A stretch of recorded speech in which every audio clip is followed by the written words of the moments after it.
హరే కృష్ణ. పాండవులు ఇప్పుడు మత్స్యరాజ్యంలోకి మారు వేషంలో వెళ్తారు. వెళ్ళిన తర్వాత ఇప్పుడు రాజుగారిని కలుసుకోవాలి. డైరెక్ట్‌గా రాజుగారిని కలుసుకోవాలంటే ఎవరిని అనుమతించరు. ఆ రాజుగారిని కలుసుకోవాలంటే సభలో కలుసుకోవాలి. అది ప్రజావేదిక. ఒక మంచి, చెడు తెలుసుకోవటానికి, ప్రజల యొక్క సమస్యలు తెలుసుకోవటానికి సభ ఏర్పాటు చేస్తారు. అందులో మాత్రమే రాజుగారిని కలుసుకోవాలి. ఈయన వెళ్ళంగానే జాబ్ ఏమి ఇవ్వరు అక్కడ. అన్నీ తెలుసుకొని వాళ్ళ రాజ్యంలో పెట్టుకుంటారనమాట ఎవరినైనా సరే. ఇప్పుడు అలాంటిదే ఇప్పుడు ఒకటి జరుగుతుంది. ఇప్పుడు విరాట రాజ్యంలోకి వెళ్తారు. సభలోకి వెళ్తారు. సభలో వెళ్ళంగానే అందరూ వింతగా చూస్తారు ధర్మరాజుని. ఎందుకంటే ఆయన త్రికండం పట్టుకొని ఏకవస్త్రంతో వెళ్తాడనమాట. ఇప్పుడు విరాట రాజు కూడా ఎవరు ఈయన వింతగా ఉన్నాడు అని ఇప్పుడు విరాట రాజు అంటాడు. ఎవరు మీరు? ఎందుకొచ్చారు? అని అడుగుతారు.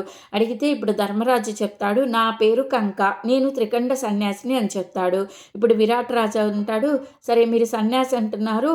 మీకెవరూ లేరా? మీ యొక్క పూర్వీకులు వివరాలు చెప్పండి అని అడుగుతాడు. చెప్తే అప్పుడు ధర్మరాజు అన్నీ చెప్పకూడదు కదా! ఆయన చెప్తాడు, సర్వసంగ పరిత్యాగిని అని చెప్తాడు. చెప్తే అంటే ఏంటంటే నేను భార్య బిడ్డలు అందరినీ వదిలేసి సన్యాసం తీసుకున్నానని చెప్తాడనమాట.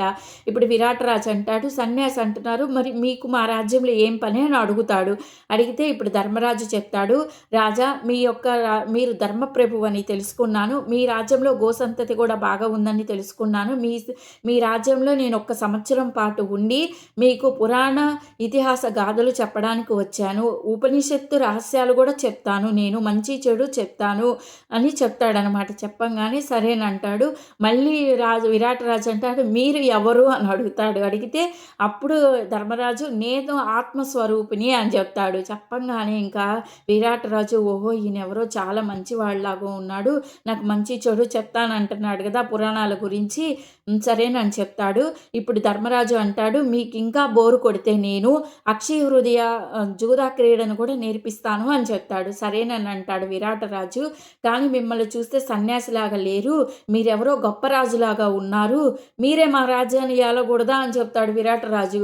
అంటే అప్పుడు ధర్మరాజు అంటాడు, నాకు ఏ రాజ్యము వద్దు, నేను మీకు మంచి చెడు పురాణాల గురించి చెప్దామని వచ్చాను అని అంటే ఇంకా విరాటరాజు కూడా ఈయన చాలా మంచివాళ్ళలాగా ఉన్నాడు, పురాణాలు చెప్తానన్నాడుగా, సరే మీరు ఉండండి అని ఆయన సింహాసనం పక్కనే ఒక సింహాసనం ఉంటుంది, దాని మీద కూర్చోమని చెప్తాడనమాట.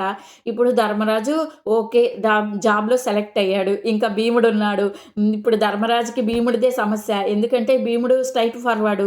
ఈయన విరాటరాజు వద్దు నువ్వు నాకు నచ్చలేదు పో అంటే ఆయన పోతాడు కూడా. అదే భయం ఇప్పుడు. తర్వాత భీముడు వస్తాడు. భీముడిని ఇంకా క్వశ్చన్స్ అడుగుతాడు విరాటరాజు. ఏం జరుగుతుందో నెక్స్ట్ వీడియోలో చెప్తా. హరే కృష్ణ.